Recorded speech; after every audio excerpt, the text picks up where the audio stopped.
Hmm? Ah! Oh. Are they eating your ice cream? Well, they did seem hungry. Don't worry, I let them pick their own flavors. Did you talk to him? I did. Did he tell you where our brother is? Yes. Did it cost you anything? I owe my son a boon.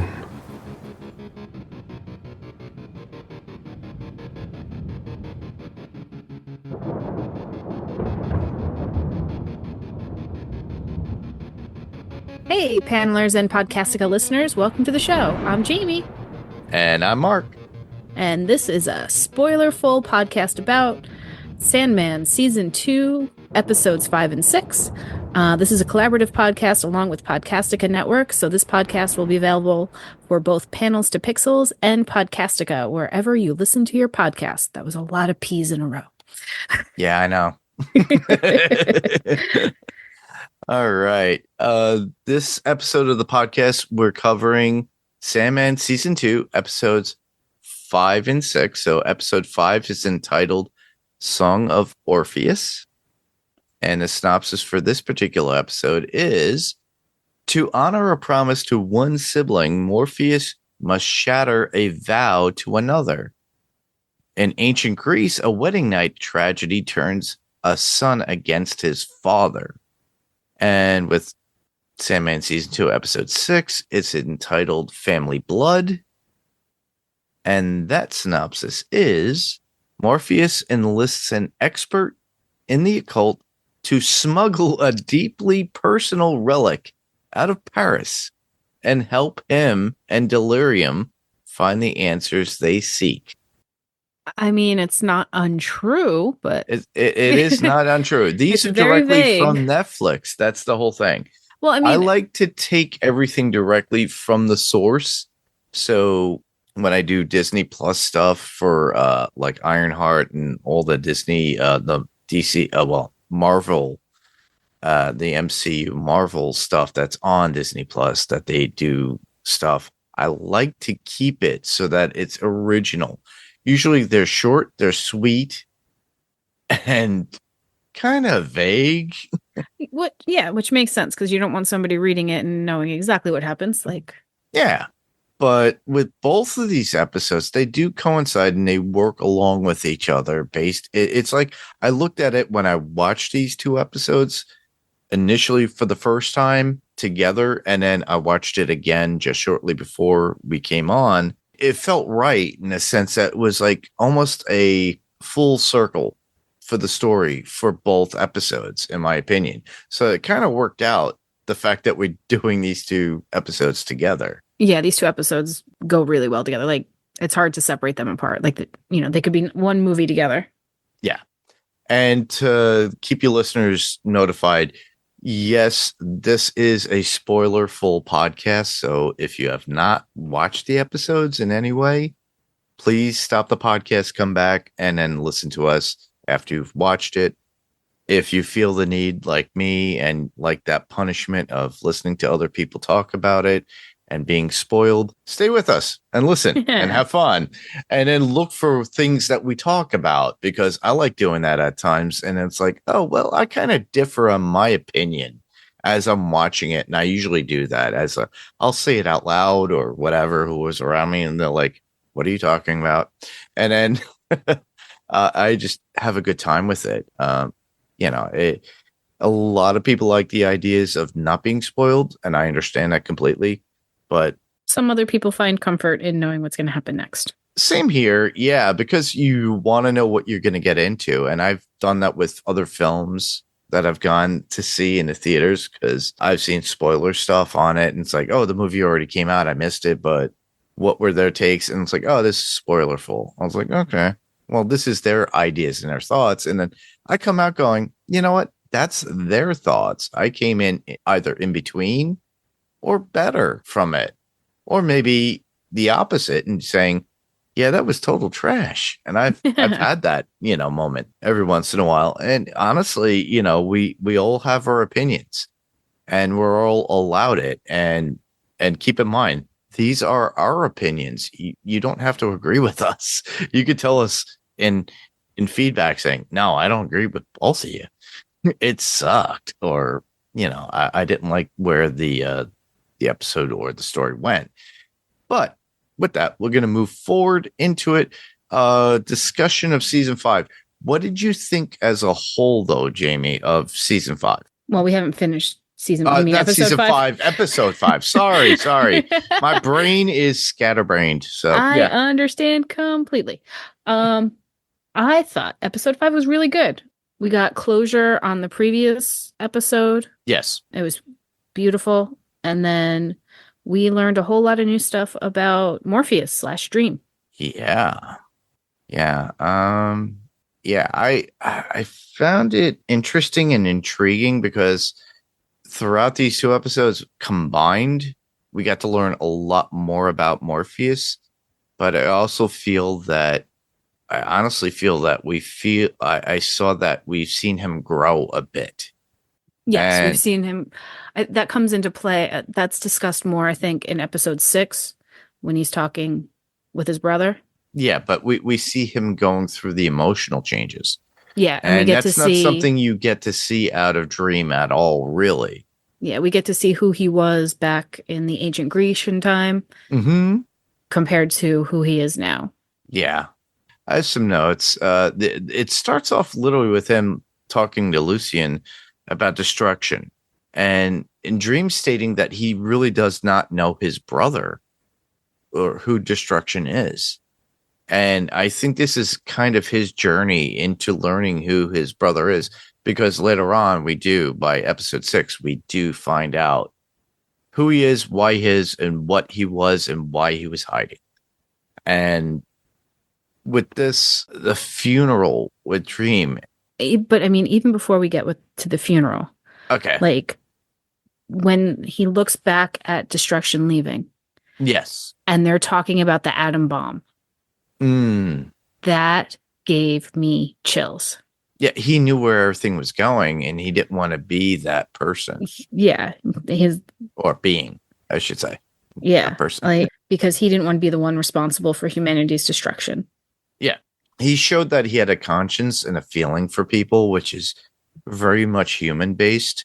But these are technically gods in certain ways. And for a god to do that and turn away and then abandon everything based upon what they are, if you think about it, destruction is destruction. Yeah, that's his realm. And he points it out later that it doesn't need him. It goes on regardless, just fine without him. Yeah, he knew it was going to continue. As you say, we are coming to the age of fire and flame, and he doesn't want to be a part of it. And I don't necessarily blame him. No, I don't blame him either. It's kind of like Ares, the Greek god of war, stating, "I'm walking away from war." Yep. And we do get a lot of Greek within these 2 episodes too. Yeah, I love how Gaiman ties in stories you already know into his story. It makes it feel more real. It makes the world feel bigger and more realized. Yes. It's impressive because, later in the episode, all of the Greek characters are ones we know from Greek mythology. Yep, that is true. And they're just represented differently and named differently. And in this case, I think we get the original Greek name. We get the original Greek name of a bunch of the Endless, and I didn't write it down. I made myself a note to look up the Greek names of the Endless, and I can't find it. I only have a couple. Okay. So I only have a... Yeah. So we got Death. We got Morpheus's name. I know we got those 2. And there were 1 or 2 more. I don't, like I said, I made myself a note to look it up and then it wasn't there. Yeah, I know. I'm like, what the? I didn't write that down. Yeah. But as we talk, I'm probably Greek... going to be researching that and then I'll bring it up halfway through. So how's that? Yeah. I did some quick researching of it and couldn't find it. But Really? yeah. Like I said, I didn't dig too deep into it. Before we move, just totally skip over because I feel like it's very important. Should we discuss Wanda / Alvin's funeral? Yes, because that's what I was starting to talk about and when then you I wanted pulled us to talk back a about. little bit. But it's fine. It's fine. The funeral was there because, they're taken away at this point by death. And it's a conversation between them and death at this point. And the way they thought of their life was they were just a vessel and they were happy at being who they were more than anything. And Dream changing that on the tombstone with the original name because apparently it's not what they wanted originally. Well, yeah, they do a good job with the aunt. The aunt has been raised to believe that Wanda should be Alvin. And the aunt loved Wanda and loved her the best she could. And maybe given more time, she would have learned more and would have learned better. But they have her talking to Dream and, basically saying, Dream can't understand why they made Wanda into Alvin for the funeral. And the aunt says, well, this isn't for, the funeral isn't for Wanda. The funeral is for the family. And the family knew Alvin. The family didn't know Wanda. The aunt that he spoke with was the only one who knew Wanda, which was sad. It's sad. But there is this, again, this falls in that weird gray zone. Because my mom always told me, funerals are not for the dead, they're for the living. That struck with me. But I loved it when the aunt asked, she said, Alvin wasn't happy here. I know Alvin wasn't happy here. Yeah. But she asked, was Wanda happy? And Dream answered, she was entirely herself at all times. No matter what version of them they were. Yeah. Well, I mean, Wanda was my definitely went by about it. Yeah. And Wanda went by she, her. Like Wanda, and they had a good moment. Like, we can find a lot of fault in the aunt, but we can also find some understanding where she was trying. Like, she did love Wanda. She loved Wanda for who she was, but she also wasn't going to start a fight with the whole family, with the rest of the family over it. It kind of resembles what happens in modern day with everybody who transitions with transgender. And honestly, a lot of people don't accept things like that. I actually had to have a conversation today about somebody I used to work with that transitioned from being female to male and how they changed their name. And somebody who I worked with never met that person. And I said, well, their name was with a K. And when they transitioned from female, it went from K to literally the name K as a male. And they're like, so I said, they were a nice person overall. I really enjoyed their company. They're really good people. And they didn't, it was coming from somebody who's younger than myself, who doesn't understand that. Maybe because I've been around the LGBTQ community for over 30 some odd years, and I still get things wrong, but I do understand how to explain it and accept the person for who they are, not what they are. Yeah. And that's what it all matters to them. I have an aunt. Let's just go with more educated than the aunt in this. Okay. Show just understands better, and granted also is a bit older than the aunt in the show and has lived longer and has gotten to experience more things. And one of her grandchildren is trans. And, I know my aunt to be a very religious person. Mm-hmm.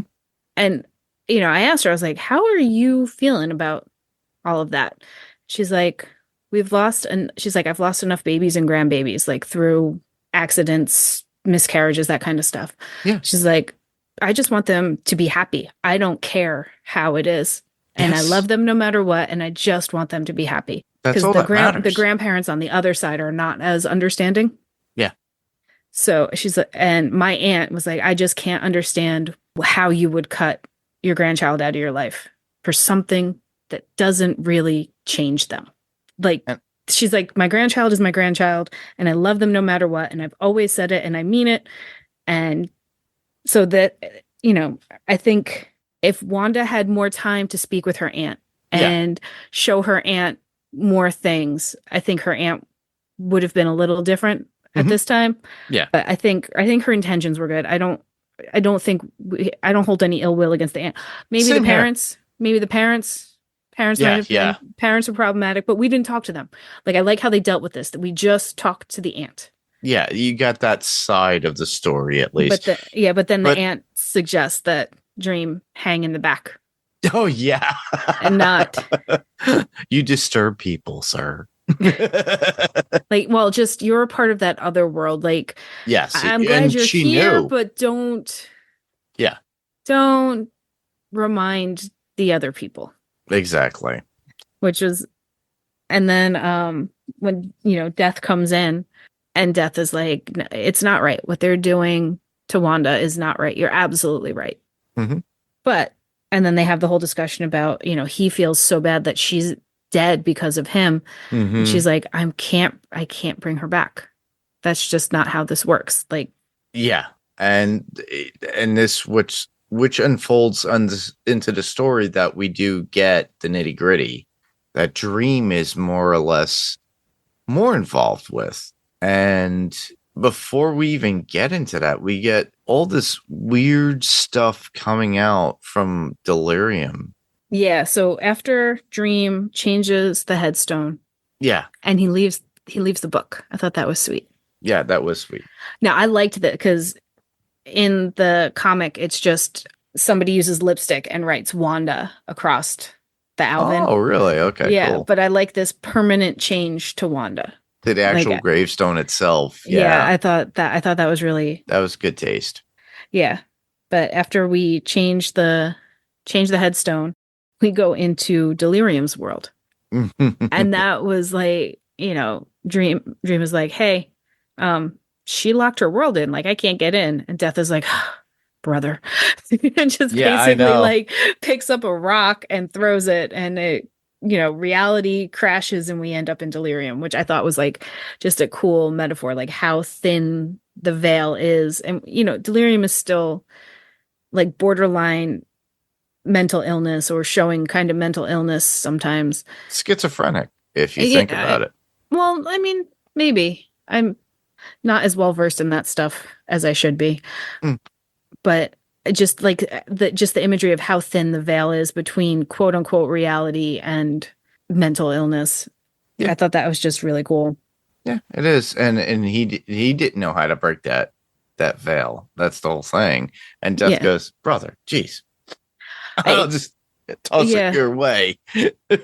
How much the siblings depend on each other for different things is very cool, though. I enjoy that part of it. Like, it's a true sibling relationship. But we never saw this before in the previous season, whereas before Dream was always avoiding his siblings. Now he's always been, he and Death have always had a bond. Like, they were hanging in the park together. Mm-hmm. Like, he and Death have always... They had a good rapport together as siblings. Yeah, and his other Destruction obviously cared about him because he did come and talk to him. Like, I think it's... We'll get to that. There's a moment in time when he does talk to him about it. But when we get into Delirium's world, we get into it where he's going on a New York City subway at a certain point. And it's like industrial and techno club music going on, and him being touched and turned and by men, women, everything, and him being like, whatever, and just walking through everything. Well, and at one point, Dream was actually at a point where he was close to kissing somebody. I don't know if you caught that. Yeah, no, that was his wife. Yes. That he had sent. I'm totally blanking on her name. Same here. Nada. That was supposed to be Nada. I believe that was supposed to be Nada. And the way Delirium was watching, the way I took it was a test of Delirium. Was he coming to see her, or was he going to go and help her find Destruction, or was he really just searching for Nada? So once he pushes her away, That is Delirium's trusts him more. Yeah. It's her way of like, this is a test for my brother to see if he's here for me to have me help him or whatever. And then he proceeds. That's why once he pushes her away, she keeps moving forward in the cars. Well, she turns into that wisp of colored smoke. Yes, but he keeps moving into the cars, though. Yes. If you think about it, of the subway train. And then he winds up talking to her in the grass, and he tells her... It looks like Central Park. Yeah, literally. I wouldn't be surprised if they did film there, but... Yeah, and then an idealized Central Park, but it had some imagery. It was definitely still like New York City imagery. Yeah. And then he asks her if she is amiable to go forth with the journey together. And she says yes. But with the stipulation of not hurting anyone. Yes. And also her sundial stopped working. Which is a timepiece, everybody. But it's a timepiece that only doesn't work when the sun doesn't move. That is true. I thought that was an interesting little... My sundial stopped working. And with that, we the other siblings will not help Dream. That was something that Delirium stated, and that was just to look for destruction himself. And then they turn to Destiny. Destiny warns them of what they're doing, but Dream has a promise that he intends to keep, apparently. Yeah. I like how they transition to Destiny too, like where we see him walking through his garden as the words are being written in his book that Dream and Delirium are talking about. Like, that was beautiful. That was absolutely gorgeous. And it was straight out of the comic also. Oh, wow. Cool. Yeah.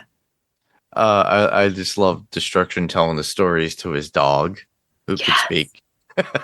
Love Barnabas. Barnabas is so cool. And he's so funny. And I just love how Barnabas states that Destruction's work is doggerel.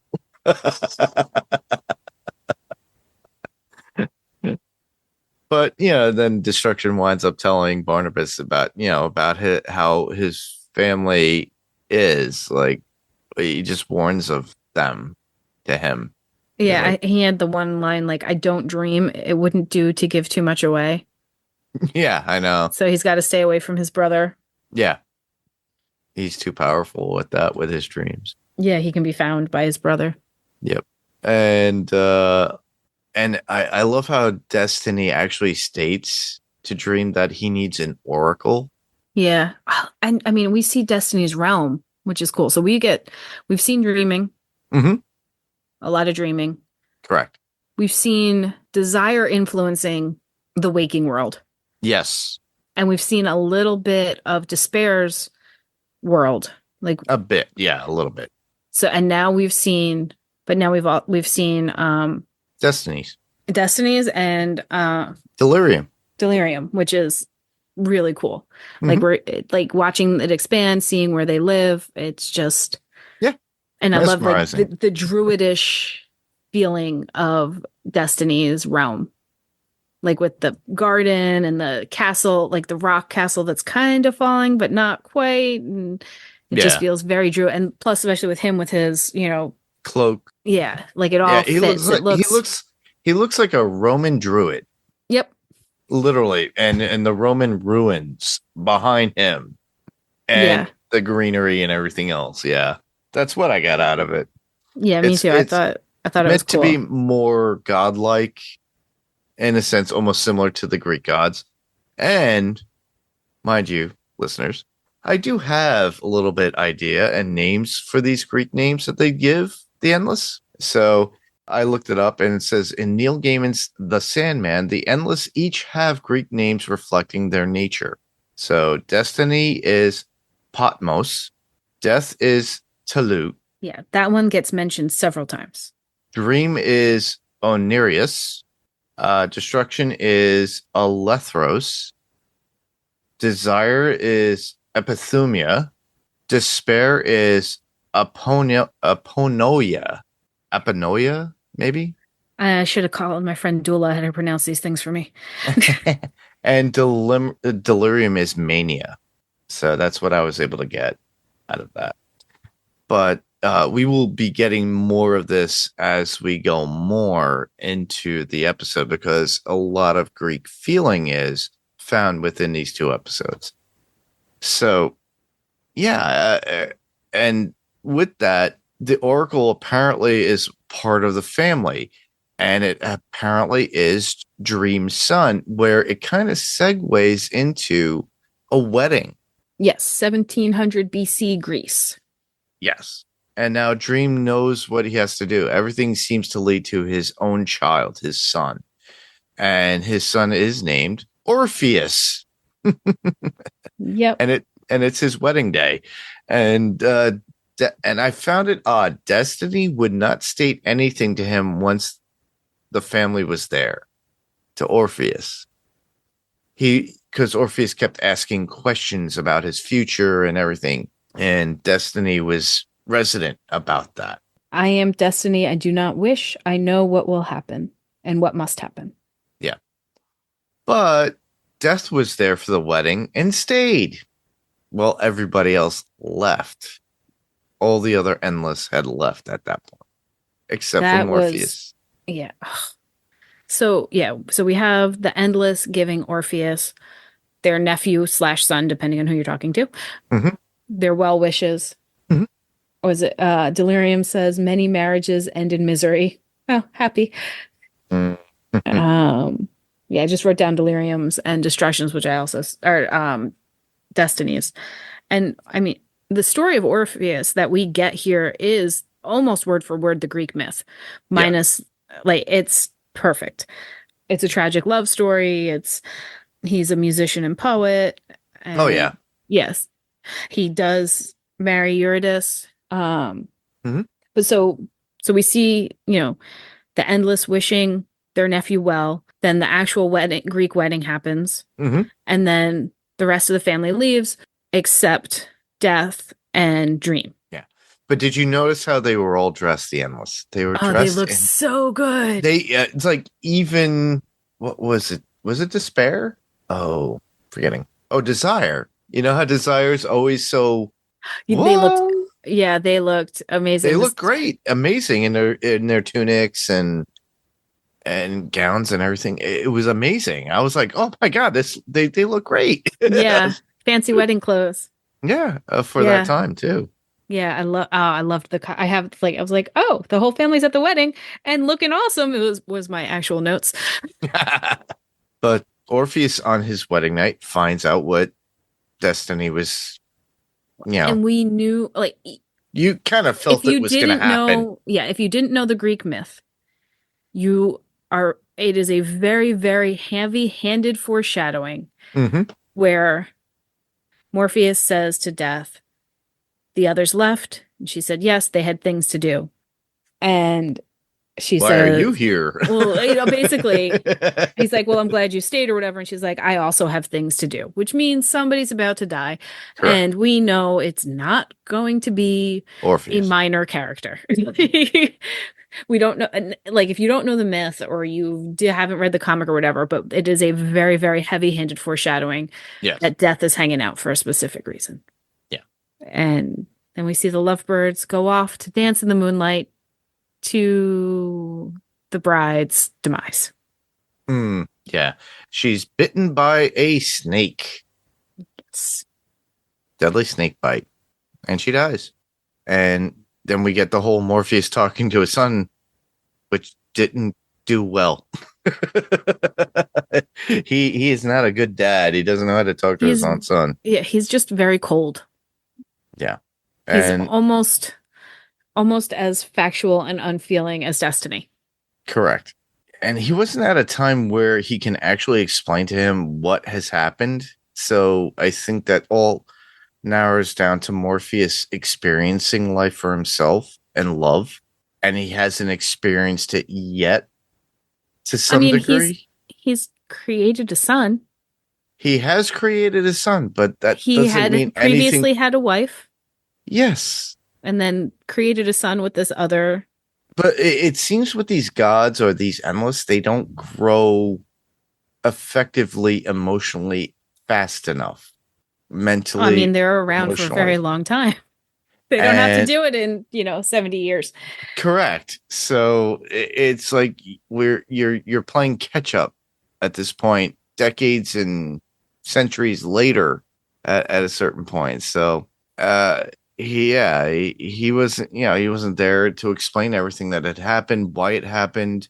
Orpheus wanting to his wife in the afterlife back and asking about Hades and Persephone to make some sort of an agreement to get her back. And Dream basically tells him, I'm not going to help you. And it's like, basically, it's like, wow, how could you do that to your only son, as we know so far? How many children does Dream have, honestly? But that's the point, is this is how we see him grow. We see him go from this character, if you told him he was being cold, he wouldn't understand it. Yeah. This is just who he is. He's playing Kirk Cameron in Growing Pains, but as an endless or god at this point. It's really sad, but it takes him like decades and centuries to get there. And that was hard to see. And then Destruction talking to Orpheus before, him wanting to commit suicide or something to go to where Hades and Persephone are, to get there, to vie for them to bring back his wife, because him stating that I'm a son of an endless, blah, blah, blah, blah, blah, blah. And they were like, well, sing for us. Well, but before he goes there, we see another realm. We see Death's Oh, that's house. right. Yes. It's a future. He doesn't even know how to control He's a record so confused. because it shows that death works within time. I think that's what I had in my notes at one point, and I just kind of lost them. But death is around for endless amounts, and it goes throughout time. Because you see books on the shelf that are ancient. You have... I forgot what song was playing. It was like some 50s rock and roll music. And, Orpheus is intrigued by the music. Orpheus was like, definitely intrigued. He didn't know what it was, and he was like, what is this? And then he lifts up the needle on the record, and she's like, oh, okay. And there's goldfish. I don't know why, but the goldfish. Oh, yes. That just tickled me. She had to have something around. Yeah. And then the way to the underworld is, of course, her basement. I mean, why wouldn't it be? You open up her basement door from this, very modern house. Oh, I don't know if it's super modern. Let's say 50s, 60s-ish modern. And then you go down to this ancient basement, which is so fitting. And that's the way to get to the underworld, is the basement of Death's house. Yeah. And Death being Tolut, because that's how he addresses her, because that's how he knows her, and that's her name, as Death. And she basically sends him on his path to go down to the underworld. Yeah, well, she makes a deal with him that if you're going to go, you have to be immortal now. You will never die. And we all know that is a curse, and he finds it to be a curse much more quickly than others who've been granted that gift. And we see the three witches, the kindly ones. I call them the three fates in Hades. Yeah, they call them the kindly ones. It's the maiden, the crone, and the... Gonna look it up real quick. We got to give you that information, everybody. Yeah. Sorry, the loudmouth cat busted into the room and started Mildred, screaming. Mordred, and Cynthia? Is that them? That might be their names, but it's the maiden, yep, the mother, and the crone. Correct. Yeah, I just got that up myself. But apparently, I got their real name. Their real names: Mildred, Mordred, and Cynthia. And they are the kindly ones. Yeah, they're triumvirate, as they call it. Triumvirate. You're right. Thank you for correcting me. The triple goddess, as they say, apparently, and are not three distinct entities, rather than they are the triumvirate and the triple goddess. Okay, so that's what it is explained based upon Wikipedia within Sandman lore from the comic. So just to give you an idea of what it is and how it's explained. And it also finds its way in other occult. There There's are other other mythology mythologies because you have with three with witches. them. I've seen it Yeah. in Beastmaster where you have three witches. Remember, they were all hideous and ugly. One had the eye, and they all shared the eye. That was, I'm talking about a fantasy film, but they kind of took it from. I think it's part of the Greek history as well. Yeah, and it's pagan Yes, it as is. well.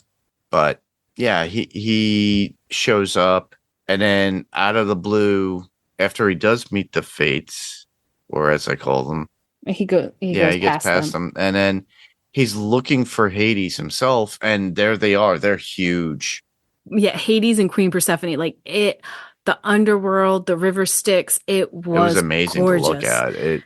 But they were so huge. The blue glowy lights of souls, like yeah, they were giant. It was stunning. It was something gorgeous. Like out of Jason and the Argonauts, if you remember the big huge statues on either side of the river thing is, I know I'm dating myself. I'm watching older movies that, our friend Jerry likes to watch like I do.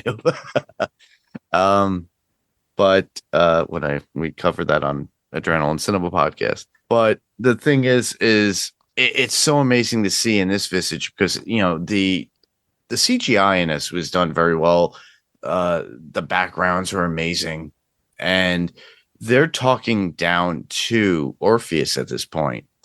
And he says, well, sing for us. And he hesitates, but then he sings about his wife and his love and how she died. Literally. Yeah. This was not planned. This is just from the heart. But it was amazing. Gorgeous. If I could play it, it would be great, but I can't. But it was amazing to listen to and witness because I was like, wow, they really delved deep into the story. And it was really not that bad for somebody who didn't come prepared. And it was all sung in Greek too. If you watch it on Netflix, you got the subtitles. So it gives you the, English translation within it, but I thought it was great. And I was listening to it and reading at the same time. They call him son of Onirius, which is dream, and they refuse to give him what he desires, but yet he pleads with them. They allow it. Well, yeah, because he's asking for things that are against nature, for lack of a better term. It is against nature. It's like literally, I want you to bring my wife back to life, even though right now I'm immortal and then I'm in your realm. Because at this point, I don't think they realize it, but they have some sort of perception about it. And but after he pleads with them, they allow it, but he has to take a path with his wife behind him, and he cannot turn around at any given point, not look back at her or where they came from, no matter what. He can't go off the path. He cannot seek, speak, or look back until the sun shines on both of them. And they were literally... And then he reiterates, do not look back. Yeah. As Orpheus starts his... But then what happens? Just as they get to the end. They literally were just moments away from walking out. They see the light. He goes, I could see the light. And then he hears her talk. And then he looks back. And he sees her for just a moment. And then she's pulled away. Now he has to live forever, literally. Yeah, and it's a sad. All because he didn't do what he was told from Hades and Persephone. Yeah. And Orpheus's mother stated that she left Morpheus at a certain point after this. Yeah. Didn't know that. I guess they can get divorced. Apparently. And now obviously she's human, everybody. Well, I think she's Calliope. Yes, she is. So she's not quite human. Which is so funny, too, because we had an episode last season called what? Calliope. There you go. So apparently the sisters of Ulysses and the clan of Dionysus are coming for him now. That's what his mother warns him about. That was crazy. So he has to leave. But now he is immortal, so he's literally taken apart by the daughters, and Morpheus sees his head on the shore at the end.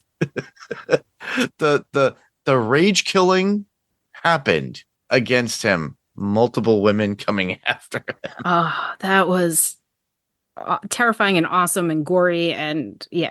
Yeah, and all you see is Morpheus coming to the shore, picking up Orpheus's head. But you have to realize he's still immortal. So he's still talking. Yep. And then all Morpheus could do is leave him with priests to care for him off a different island. And with that, Orpheus is pleading with Morpheus to kill him. And Morpheus refuses. And it's so sad. Yeah. And now he has to live this way forever as a head. And the thing is, he's the Oracle because when we first meet him, he's telling his dad, "Hey, I had this premonition. Well, I had this weird dream, which ended up being a premonition of his future, his wife dying." Mm-hmm. So that now we know that his head, because that's all that's left, is the Oracle. Yes. He literally became what Destiny had told him in some way. Or what they told Morpheus to look for. Oh. But yeah, and it ends on that note. But the reason why Morpheus can't kill him because the Endless are forbidden to take any family blood, apparently. Yes. So that was the reason why everybody that Morpheus couldn't do what he had to do. So we're watching this, and my boyfriend looks over at me and goes, "Damn, Dream is one petty bitch."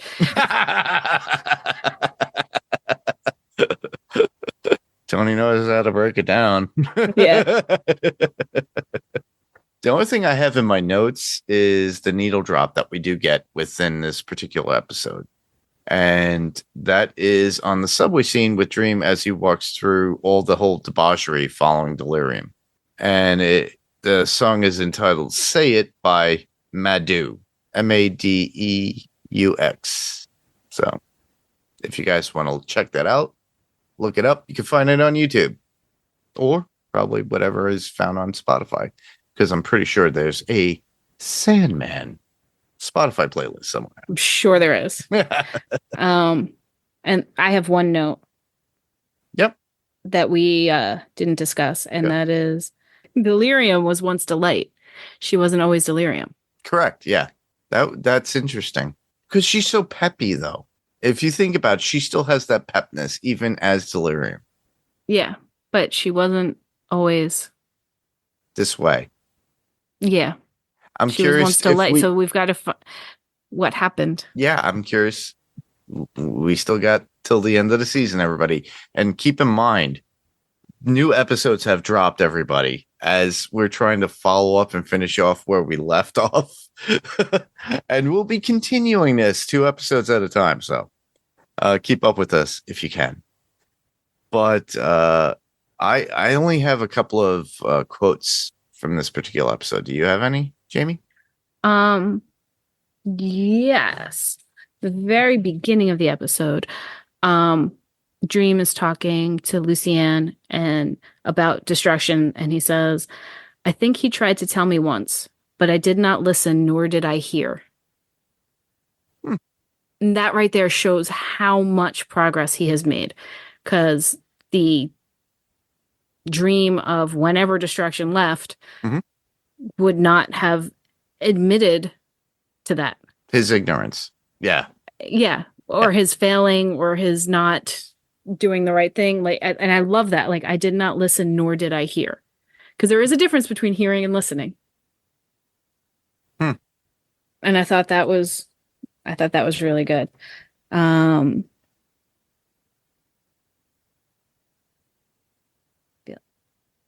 Well, I only have 2. I don't know if you have any more. Yeah, I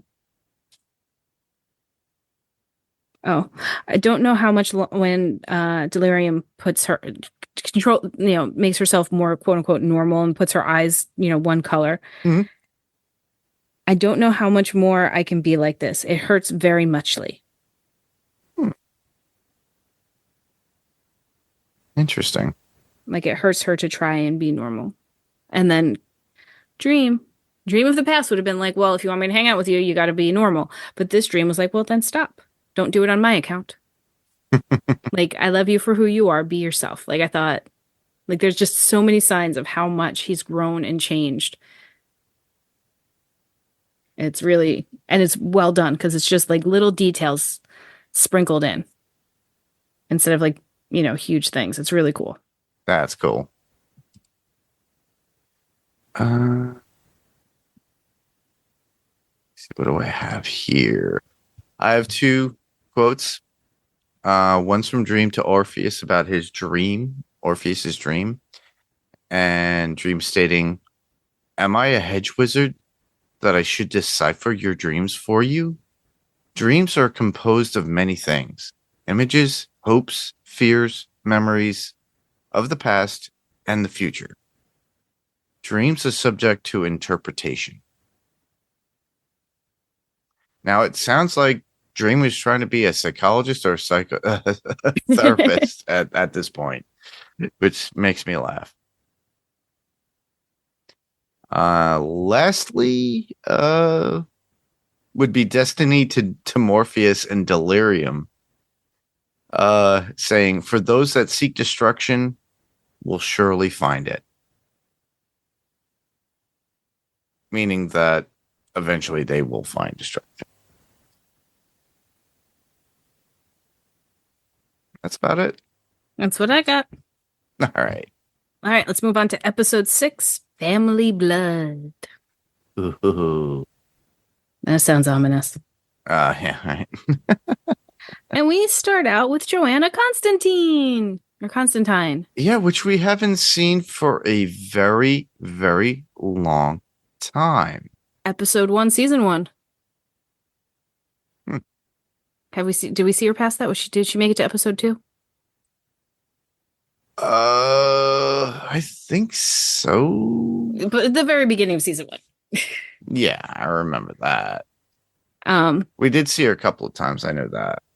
yeah.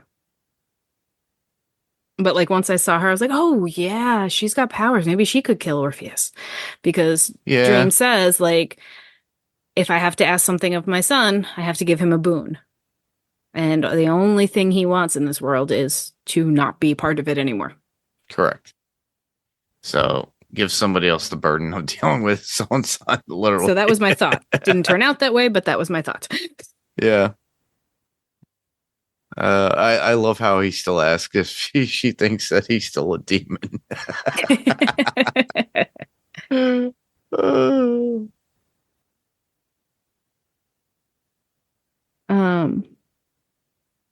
Like we're in Paris. And what year was this? It had to be in the late 1800s. Yeah, because we've got Paris did pretty good about getting rid of their evil. Yeah. Overthrowing poor governments. They still take that very seriously. Like that's pretty impressive with them. But like the head in the bag, she's like, you don't expect what I have in my bag. Nope. They're like, I love. It's like she came up with the story on the spot. That was awesome.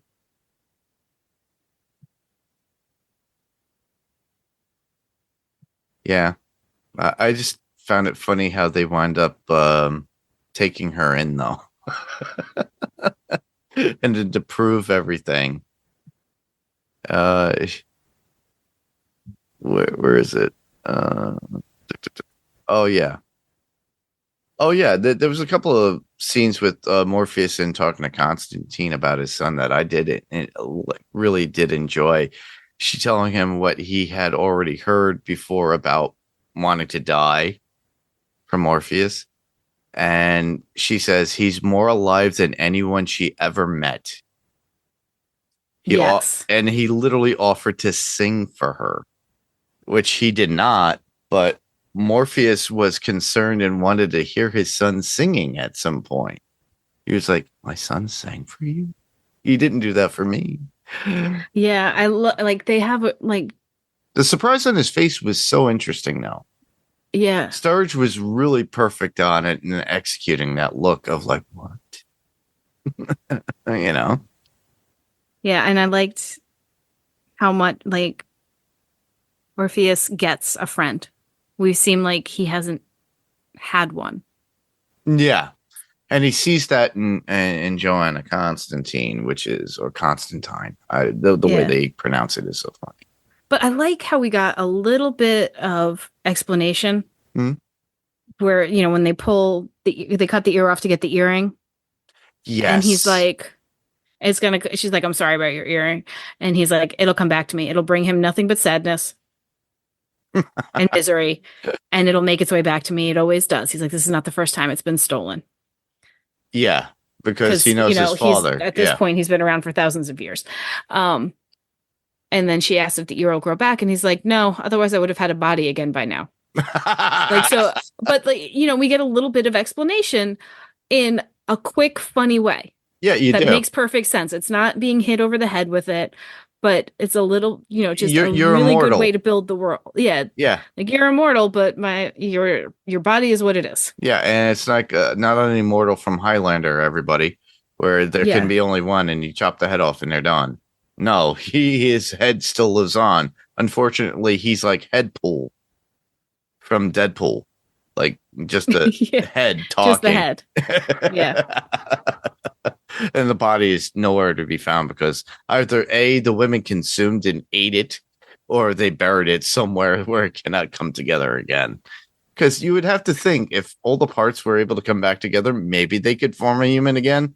I'm not asking if they could, 5 lion bots turn into one big robot. I'm just saying that is it a possibility? Will we ever see that in the show? Probably not, but it is a fantasy. And I would love to think that Orpheus would be able to come back completely, but we don't get that answered right away. Yeah. At all. Or I don't think we ever will do because I don't know. I did just look it up, and this was during the 18th century French Revolution. Okay. With King Louis the Third? 6th. Damn. Sorry, I had to do my Roman numeral. Remember my Roman numerals. And in case I did it wrong, it's XVI. So let me know if I messed that up. Yeah. XVI is the 16th. That's what I said, the 16th. Oh, I thought you said the 6th. Okay. No, 16. I said 16th. Okay, yeah. Yeah. That's all. Too many. So, that's too many Louis. Think of another name, guys. Come on. But that is the period of time that we're in at this point. Okay. That's cool. Just in case anybody was wondering. I was wondering too, because it made sense because of what we get at the very end.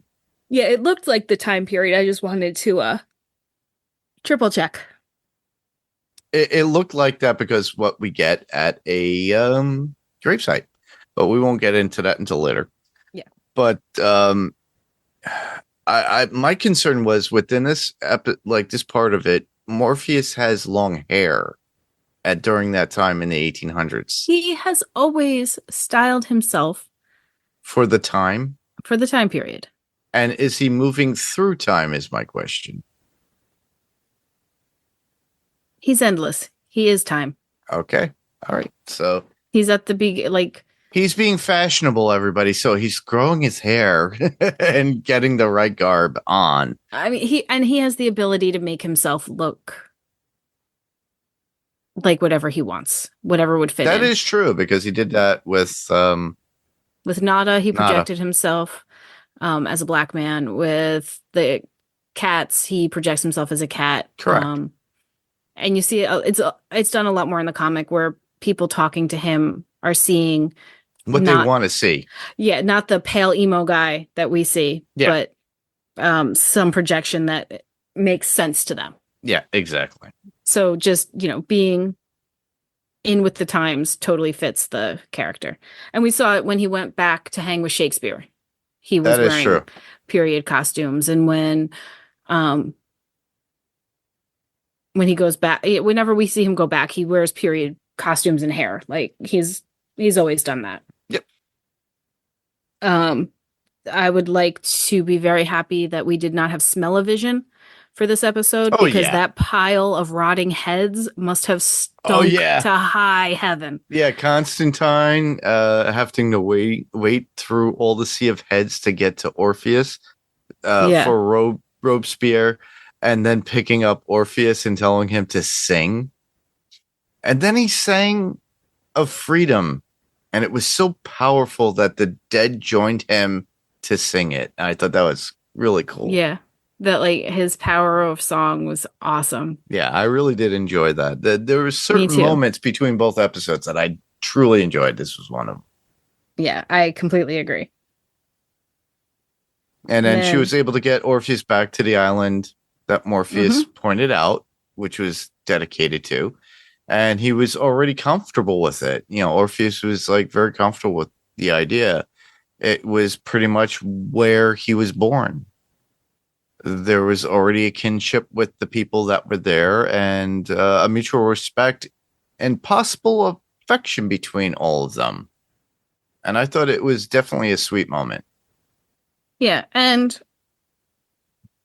Joanna asked to be able to see him, Yes. which is sweet. Yeah. But I have to grant it to the people that created this episode, how wonderful the landscapes were, the visuals within it because of Greece, even with, you know, France and how it looked during its time. The sets were amazing, whether they be virtual or not. I thought they were amazing. And the music was good too. Yeah, no, they've done such an amazing job with this. Yeah, they It's definitely- visually stunning. they should have put out a soundtrack, but I don't think that's happening. Does anybody put out soundtracks that much anymore? No, but a majority of stuff comes from people ripping it and just putting it there out there on Spotify. Usually everything is through streaming, but you can technically purchase certain things. So if you go to a convention now and then, you might find somebody who is out there who's thrifty and crafty and making vinyl, limited Yeah. edition to their own. Who knows? Yep. So apparently that- there was a grave stone for Joanna Constantine. dated born 1760 and dead at 1859. It was kind of like, And King Louis was killed in 1793. Yep. So, yep, perfect. Absolutely that time. but the question I have is, did she really die? Or is this something that Yeah, we'll find so- out later? In the comic, in the beginning where we see Joanna Constantine, it was John Constantine. John Constantine. Correct. In the comic. Correct. In the comic, Joanna is in the comic, but in this point, a great grandmother or whatever of his.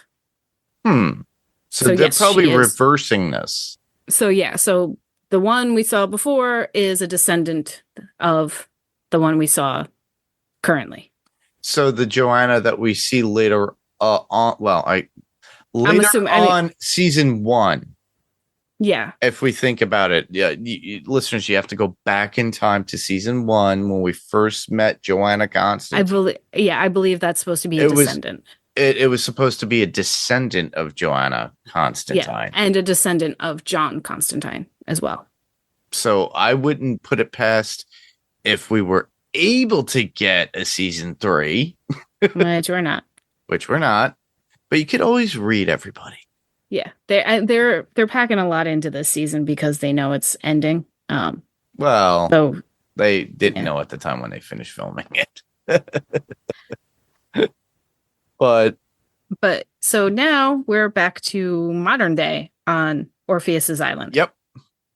And Delirium is talking about disgusting ice cream flavors that no one has even thought to dream up. I have those in my quotes. If you want me to quote it, I'll do it now. It's hilarious. Go for it. All righty. Where did the quotes go? I just wrote the flavors, so I have the flavors if you can't find it. Here we go. She goes, have you ever spent days and days and days making up flavors of ice cream no one's ever eaten before? Like chicken and telephone ice cream? And Dream goes, my sister. Delirium goes, green mouse ice cream was the worst. I didn't like that at all. I get things wrong most of the time. Green mouse ice cream. Okay. Yeah. Yeah. Oh my goodness. Yeah, that cracked me up. But it's their way of making and having conversations and them getting together and talking together and Dream tolerating, but also spending time with Delirium that he didn't even do before. And I think it was a brother and sister kind of thing that they had to do together. So she was there kind of a distractant for him to get back to his son to go through these things. And the scene that we do get when Dream arrives to the temple, as it were, on this island. And he has guns drawn on him. Yep. Guarded by people. I love that we see the evolution of the guarding. Yes. How'd you get here? We followed the path. There is no path. There is for me. He's my son. Oh, okay. Come in. Yeah, and they realized that, like, oh, we know who you are. Yeah. But I thought that was fantastic. I liked that we modernized them. It wasn't just old guys in cloaks. No, anymore. they're all in dungarees and with a shotgun. And yeah. I really liked that. And I like, too, they ask him at first. It's like they ask him if he's Apollo at first. Yeah. And he goes, no, I'm his father. What? And then he sees what has become of his son, you know, still ahead in the shrine. And then you have Orpheus and Morpheus both say that they are both sorry about things. And it's a mutual understanding between both within conversation, which I really did enjoy. And both have grown. Orpheus had learned about everything through these centuries of living on this earth as a head, and everything that he had stumbled across and made his, you know, mistakes about, as well as Morpheus himself. And Morpheus states that he is not worthy of him, and Orpheus can see something has happened, and they have a chat about what has happened. And I thought it was really, really a great scene between them. And again, we're back to seeing really how each of them has grown. Mm-hmm. It was gorgeous. My favorite scene, though, after that would be Delirium giving the people ice cream. Just before that, I liked a change of scenery, my lord, and they just turn his head to the other window. Oh, yeah. But Delirium giving the people ice cream, too, is hilarious. And she's like, don't worry, I let them pick the flavor. The white rose that Morpheus puts on Constantine's grave was a nice touch. Yeah, that was really sweet. It was a tone of respect, and along with Delirium's ice cream cone, too, right there next to the flower. And then apparently we find out that Destruction lives next door on the next island. I mean, it makes sense. Of course he's right next door, because Death isn't going to go, or not Death. Nobody's going to go visit Orpheus. No. It's a perfect place to hide. Yeah. Hiding in plain sight, almost. And Delirium takes affection to, what was it, Barnabas, the talking dog? Yes. How can you not? He's such a good boy. And then they see Destruction and they see him, and he's ecstatic to see Delirium, but not so much with Morpheus. There's a minute. It takes a minute with them. But I loved the big brother, little sister. Like, you've grown. And then he looks at Morpheus and he's like, I think he's grown too. Like, he can sense that there's something happened and he changed. Yeah, which is cool. And it's like stating that they are both different. That was my little comment to that. And then he had made dinner for them. He makes dinner. He cooks. But yeah, you could tell that Morpheus is still a little bit distant towards Destruction. Yeah, and we find out exactly why. Yeah. Because Destruction admits to killing the people in the waking world to keep hiding. Yes. So he caused Wanda's death. Yes. And Morpheus is pissed about that. Yeah. And I get it. I would be too. Yeah.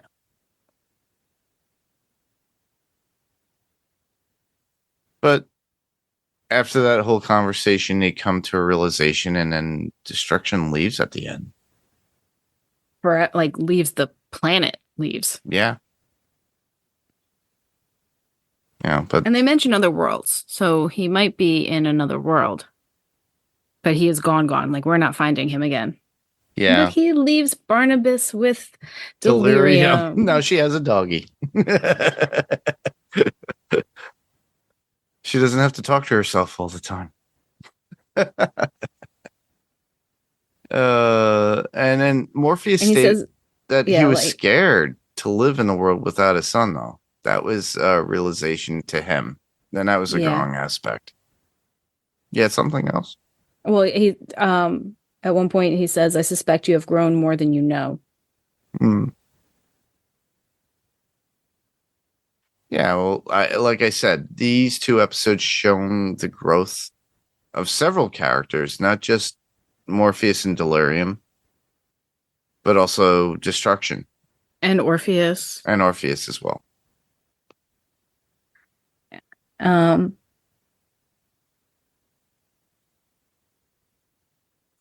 The final act, though, is a little bit upsetting, but it was Yeah. kind of coming When we around go to back- that.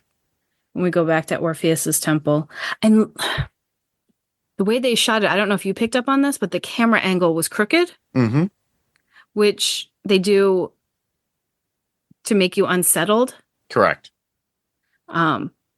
Like it's a common thing. They do it a lot in horror movies. They turn the camera angle a little bit to make you feel nervous. And That actually unsettled. came from the 60s with the Batman, 66, with the villain's lair. Everything was always on a skewed. It's like everybody was on a dip. Yeah. But I thought that was cool because it wasn't that way before. No, it wasn't. Everything was kind of level, straightforward, right there. It's called the Dutch tilt or the Dutch angle. I knew it. Yeah. But yeah, I thought that was well used. It actually, you know why they call it that? It's kind of the leaning of the head and questioning something that is diabolic. Yeah, it's supposed to be like unease, disorient you, give some tension to what's going on, and they used it properly. They used it well. Yeah, they used it in Hitchcock films and stuff like that. Yeah. But Dream's final act in giving what his son wanted most of all, literally to die. And yeah, that was the boon. That was the only boon he wanted. And oof. And Dream had to kill his own son, destroying his head, which and it was bloody. Like literal blood on his hands. Yeah. That was hard to see because you could tell the look on Dream's face that he had to do that to his only son, as far as we know. Because he's been around. It doesn't matter if you have 100 sons. Like, you don't want to kill your child. No, you don't want to kill your child at all. Yeah, but he was granted immortality, but to live as a head for the rest for eternity at that point. And then he just walks out to Delirium and he's like, all debts have been paid. Mm-hmm. And our journey is at an end. Yeah. I like that they even brought up, though, like they mentioned the priests that are there guarding the temple. He's like, I allowed them to choose to go back to a normal life or to stay if that's what they desired. Yeah, like that made a lot of sense. They're still going to be taken care of. Yeah. Even though they're not guarding anything, they're still going to be taken care of for the rest of their lives, which I thought was pretty nice. Yeah, I thought that was pretty cool. And then he goes back to Lucienne. Yep. And they have that conversation about what's going on.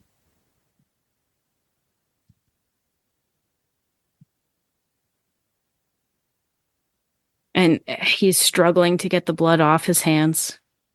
Yes. Like it's not washing off easily. Yep. Because you're not supposed to spill. One, it adds to the gravity of the situation, and two, you're not supposed to spill endless blood. Correct. And then we go to the kindly ones, which was a cute scene. Yeah. Cute and Disturbing. I don't want to say disturb, like, because it makes you nervous for what's going to happen. Yeah, it does. Because you just see the sisters, the 3-in-1, the triumvirate, the hanging out, knitting, eating some cookies. Their normal lives. Yeah. Did you write down the fortune that they got? Because we heard that before in season 1. No, I didn't write it down. I started to write. It went too fast, and a king will revoke his crown I can't read that last word. That was in the beginning of the season. Yeah. And they even bring it up. There's like, we've heard this one before. Yes, it's familiar. It's kind of reiterating what we already knew before. Yeah. Okay. Let's see if I can pull it up. Yeah, that was what Destiny actually had stated initially in that first episode, or first 2 episodes, I should say. But I like that they bring it back up. And they're like, oh, but we've heard this one before. Mm-hmm. Do I have it? Yeah, I don't have it on hand. Yeah. Oh, here it is. No, maybe not. All right.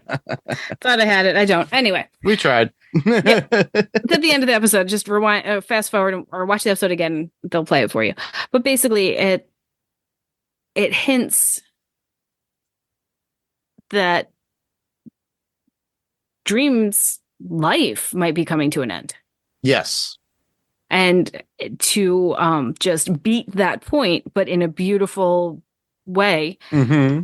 The crone, when she cuts that yarn, it's like ending Dream. Like, that was really dramatic, but beautifully done. Yeah, it's kind of they had things in certain movies where witches or like these mystics would have yarns of like thread, almost like if you look like an abacus, like the thread stretches and it's all a person's timeline, and them cutting it and meaning that they're ending their life. That's what I got out of it, and that representation of Dream himself and where he was going to go. Like, he would be ending soon. Yeah. Yeah. Like, we're nervous for what happened now that Dream has gone against the ways things should be. Yeah. And Destiny told him, like, when they went to Destiny's like, look, I'm giving you a chance to turn around and go. Like, you should not follow this path. You should go back home, go back to your realm and ignore it. Yeah.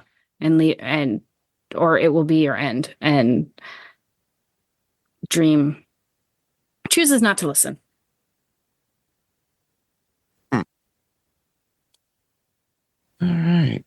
And that pretty much ends it on that note for the episode, I think. Leaves us off on a cliffhanger, from I recall.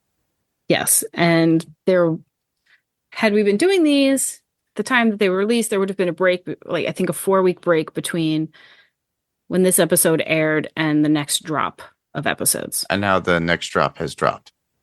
So we don't have to wait. We don't have to wait. So at least something good happens from our little our delays in getting recording. Correct. Yeah. So you guys have opportunities to watch this with us. Now, mind you, Netflix drops everything at once. Yeah. Well, they split it. They did 6 and 6. They right? did 6 and 6, yes, but in this case, we get another 6. So yeah, and last season I think they dropped them all at once, but then after a few weeks, we got Calliope and the other A Dream of a Thousand Cats. Yep.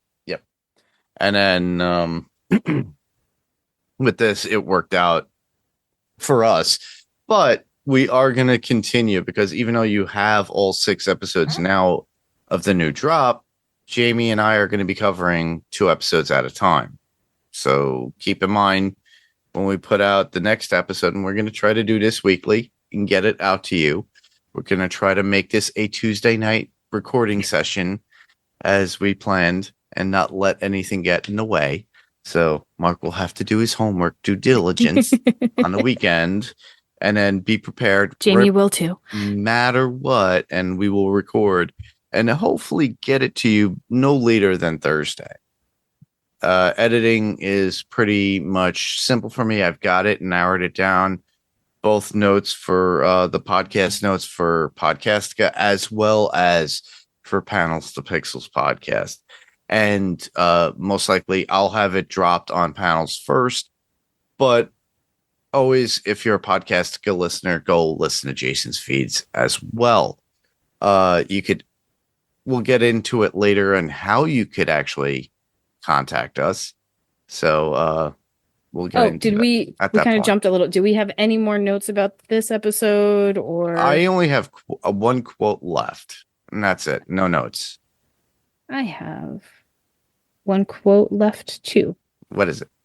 I just lost it. If you've got yours, tell yours and I'll find mine. Mine would be from Orpheus to Constantine, stating, "Playing dead is easy. It's actually dying I can't seem to manage." Yeah, that's a good one. The one I have is from Delirium, talking to Destruction when he's saying, like I said, she says, "You didn't say goodbye." He's like, "I said goodbye." She's like, "I remember all those words you had falling out of your mouth."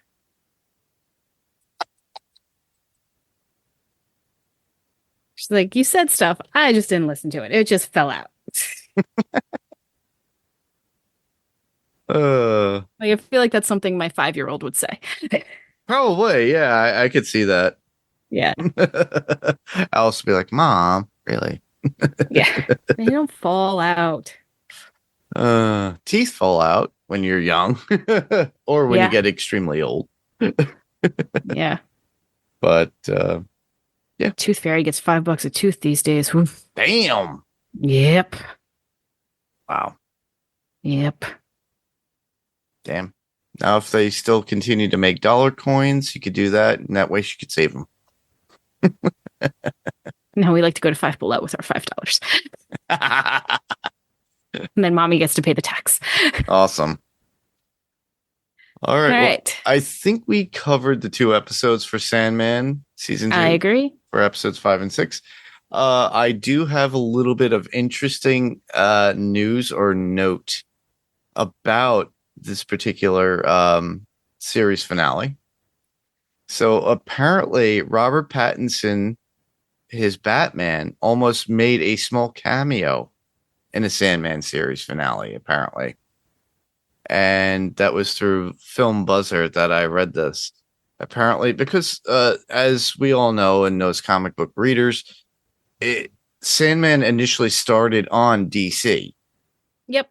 And they had, as we talked and mentioned last season, for when we covered it last season, that when you did comparisons, that they had DC villains and characters in there. Batman does make an appearance in the Sandman comic. So I'm pretty sure it had to do with a rights thing. So they, DC has their own thing. Warner Brothers holds the rights.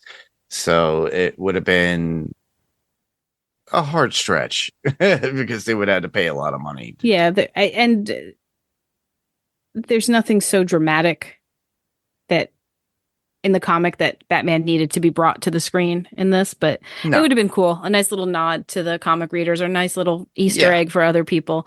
I mean, I love Batman. I'm happy to see him in all of his forms. Yeah. So it would have been cool, but I understand why it didn't happen, but it would have been cool. Yeah, same here. All right. We're back to the nitty-gritty, towards the end of every podcast recommendations, or where people could hear you. I'm only doing this podcast, so this is where you can hear me. That and your other panels Invincible. to Pixels. Yeah, and the other panels to Pixels, we do Invincible, and then we're slowly, with lots and lots of breaks, working our way through the Friday the 13th series. Mm-hmm. And hopefully into the TV series if it comes to fruition. We've been talking about this offline, everybody. Yeah, I'm cautiously optimistic that it will happen. Yeah, same here. But it seems very likely that it has a death curse on it. It has a death curse. Oh, we did not plan that out. We didn't. But releasing tonight, and there's a podcast to go with it. Yep. Is the new Alien TV show, and I'm too tired to remember the name. Alien Earth. Alien Earth. Why did I think it was something much more complicated than that? And Jason and is it Cara and Randy are doing a podcast on it over on Podcastica. Yep. And they've got a few they've covered Alien the movie and Aliens the movies recently to get prepped for the show. So they could be found on House Podcastica, those particular it's movie coverage. Waxing Episodic. Yes. Is the name of the show. They're killing it. And if you don't have time to watch the two movies before the season starts, as a refresher, just go, because everybody's seen those movies. If you haven't, then you do need to rectify it. But go listen to them, give you a recap so you can remember all the important stuff before you jump into the show. Or if you are a true comic book fan, you could go back to the source material where it originally stemmed from. Now, mind you, it's going to be very different from the actual series itself because it's based upon the original thought of what Alien 3 was supposed to be, where Ripley, Newt, and Hicks crash land on Earth with alien eggs on there, and then ensues more aliens to sprout on Earth. And then they have to have a task force to take care of it, which Newt, Ripley, and Hicks work at. And it was a limited series, and it came out in 91, 92. And it was something that I had picked up way back when. I haven't read it in a long time, but I remembered it, and I was just like, wow, this is very different. And then Alien 3 came out, and you're like, this is not Alien 3. But yeah, check that out. You can find those comics online, Comixology and stuff like that. You can find them probably on Amazon through digital download, things of that nature. Definitely check out the show. I'm a huge H.R. Giger fan. I'm a huge Aliens fan, Species, the whole thing. The whole 9 yards. I got Alien like artwork from Giger himself. So does Jayme. I have like books signed by H.R. Giger himself, which I shouldn't sell because he's dead. The way. So I was at Celebration in Japan this year, and when Sigourney Weaver hit the stage, the way I screamed like like someone at the Beatles at Shea Stadium. So I was so excited. She was supporting the show there? No. She is going to be in the Grogu movie, I believe. Ooh. Spoilers. I mean, they put the panel up on the Today Show, so it's not. Yeah, I know. It's not a secret. But even still, that's why I'm saying, is she supporting it for FX or Hulu? She was there for Star Wars. Wow, that's amazing now. But even still, she is also in Avatar, and there's a new Avatar movie. Yeah, it is Mandalorian and Yeah, she's going to be in the Mandalorian and Grogu movie. Wow. Okay, cool. Awesome. I screamed so loud. There were bigger names on that stage earlier, but that was the one that I fangirled over. I was so excited. Awesome. But yeah, check that out. Check the show out. It's on FX and Hulu. I would highly recommend Run for Your Lives. They're coming up with their another anniversary recap of all the movies that they've been covering over the years. Believe it just came out. So yeah, if Yeah, you, I check like that listening out. to the recap because I'm woefully behind on podcasts, but I can listen to the recap and be like, okay, I'm gonna go back and check this one out, or I'm gonna go check this movie out. Like you get a Yeah, whole lot of coverage of stuff in a shorter period of time. yeah. Yeah. Other than that, for Podcastica, check that out there on podcastica.com. You could hear me here, as always, on Panels to Pixels podcast with Jayme, with our continued coverage with Sandman on Sandman Cast, as well as on Podcastica for the Sandman Cast. We finalized our Ironheart coverage on Panels to Pixels podcast with Steve Brown and I. We will be back at the end of August with Peacemaker and continue and going to start that series. And that's going to be episodic, episode by episode. And then following after that will be Gen V. Jayme in the interim in between. Hopefully we'll be getting together and doing Invincible stuff as well and get that out to you as maybe along with Sandman. We'll see. If not, Oh, I'm dying to watch the last episode and see how they wrap up this season, but I'm waiting. She's waiting, everybody. So that means I have to do my homework too. And we could actually dedicate a time, but this is all about scheduling. We just want to give you that time with Sandman because everything just dropped. I could be found also on Adrenaline Cinema Podcast, as well as Jayme, when you could hear our past episodes of Friday the 13th, The Goonies. We did a couple of others too. And we're going to continue our coverage with Friday the 13th. We already mentioned it. We're going to do part 6 of Friday the 13th. I already got the doc going. I've actually reached out to a couple of cast members just in case to see if, hey, would you jump on? And just haven't heard from anybody yet. Usually it's a reply of, no, thank you. But it's okay. Yeah, but the answer is no if you don't ask. Exactly. So if I didn't ask, doesn't hurt to try. So you could hear us there. I'm working on some material that we could do there. Steve Brown and I are going to look to do Lethal Weapon 3. I keep talking about my friend Rob and I are going to do Rad Racing, try to get that underway. The music podcast I'm working on, I have a couple of people in the works. It's just a matter of squaring away scheduling and getting them on there. My friend Jeff Altieri, who is the singer of the band Enrage, a hardcore band out of New York City area, Staten Island, New York, where I came from. He is going to come on for an interview, talk about the history of hardcore, the history of the band, where they are, where they came from, our interactions, our experience in the hardcore scene, how I was exposed to them, stuff like that. And then a couple others I have in the works as well. And then look forward to other stuff that we're looking to do.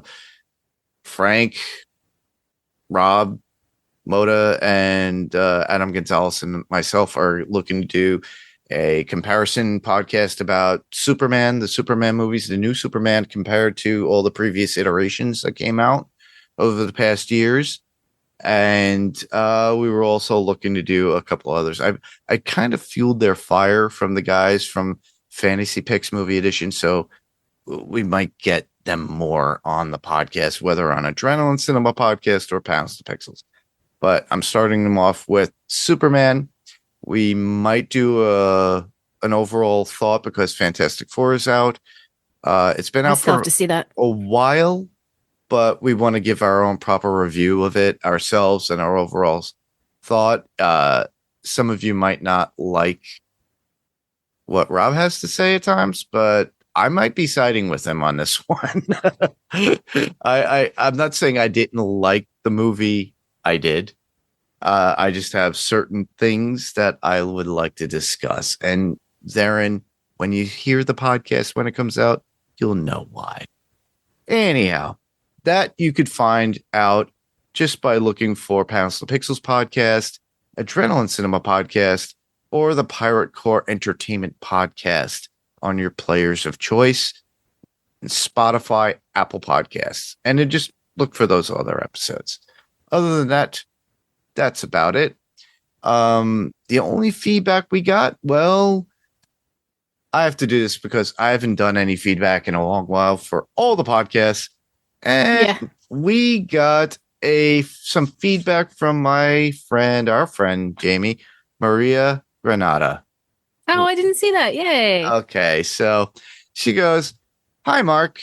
I've been catching up on podcasts and really enjoyed your podcast on Jaws, which I did with Rob, Yay. Frank, and I was Adam. so bummed to miss that one. And Conquest of the Planet of the Apes." She has to continue. We did those on Adrenaline Cinema podcast, everybody. So she goes, "I love Jaws and your coverage with all your co-hosts. I thought it was great. I was pretty young when it came out, and my mom took us to see Jaws because she wanted us to be scared to go in the water." My mom wouldn't let me see it when I was young, just so that I wasn't scared to go in the water. Yeah. She continues on saying, "We lived in Central America and went to the beach often, and I guess we were getting too comfortable in the ocean. I don't remember my reaction much at that time. I'm sure it kept us from going too far into the ocean for a little while. I really enjoy listening to you, Jerry, cover all the Planet of the Apes movies.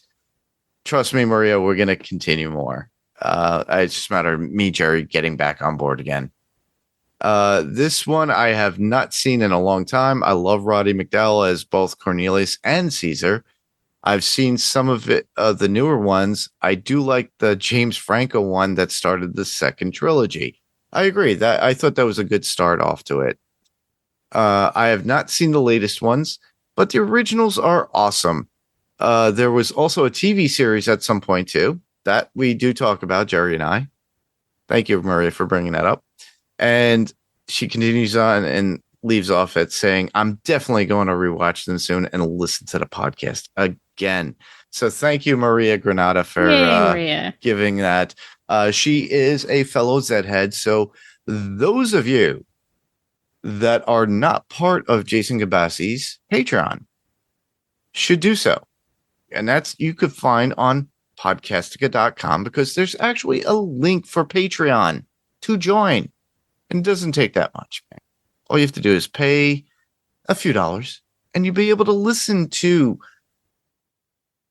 well, Ad-free.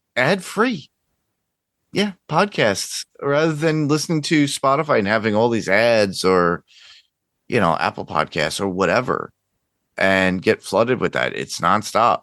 So, however you listen to your podcast in your travels, when you're driving to work, driving home from work, who knows, or working out. A lot of people have their different things. I know people who actually listen to podcasts when they hike. But yeah, you check that out, join it. It's a whole community. That's how I know Maria. That's how Jayme and I know each other. Yeah. And then that's how I started getting into podcasting. That's how we know Me Ben Beck. too. So we've been having fun with this. Tangentially, that's how I met my boyfriend. You're going to blame Ben for that? Yes. Okay. All right. But so for anybody who wants to send in feedback like Maria has, well, literally all you have to do for Podcastica, Jayme, you want to tell them? Let me write it down. At Podcastica on Twitter, Facebook.com/Podcastica, and Instagram at HousePodcastica. And talk at podcastica.com if you want to write an email or send a voice message. Voice messages are lovely. Try and keep them under 2 minutes if possible. We've got time on this podcast if you want to go a little long. And podcastica.com if there's a handy voice message link. Yep, there is. And for all you panelists out there, even those people that are listening from Podcastica, if you want and you're listening to me and doing my stuff, literally all you have to do is go to our Facebook page, facebook.com/panelstopixels. Follow us. We do put a handy little link of an image of what we're covering. I kind of did this too sooner than later, so we didn't put an image up, but I will be doing this tomorrow as soon as I start editing for the next episode that we're going to be covering, the next two for Sandman. So that way you guys could send some feedback. Go to facebook.com/ Panels to Pixels. We're found on Instagram. What's on Facebook is on Instagram, and that could be on Instagram at Panels to Pixels Podcast. So literally the same thing. Just leave your feedback there. The image will be there, or just message us through those, and we'll still get the messages. You could also email us at panels2pixels1@gmail.com. Panels 2 is spelled out TO, pixels, and the number 1@gmail.com. And you could write out your thoughts, or if you want, just record yourself and send it as an attachment, and we'll play it on the podcast. We can be found on Spotify, Apple Podcasts, or whatever podcast player of choice. But obviously with Spotify and Apple Podcasts, there are, ratings and reviews that you could do. We would greatly appreciate if you could do so. 5 stars are always welcome. Also, write out your thoughts too when you do the actual review. That is always helpful for us to be noticed. And actually, this also works with Podcastica as well. So you'll be hearing this probably on House Podcastica's feed. So please do that. Do that. And we can be found on Panels to Pixels Podcast on YouTube. So all you have to do is search for Panels to Pixels Podcast, and we will show up. You could see our graphic for Panels to Pixels Podcast. It's all red and yellow, all that cool stuff that Kirk Manley had done for us years ago. Ring the bell, subscribe, and then give us a thumbs up. And whatever gets, messaged in there, I get notification. Same thing with Spotify. We've been getting those as well. So next week we are covering season 2, episodes 7 and 8. I didn't write down their names. We'll talk about it next time. Exactly. You'll be notified when we post it. So I just want to thank you for listening. I'm Jayme. And I'm Mark. And this was the Sandman cast, and we will podcast in your dreams. Good night. Good night.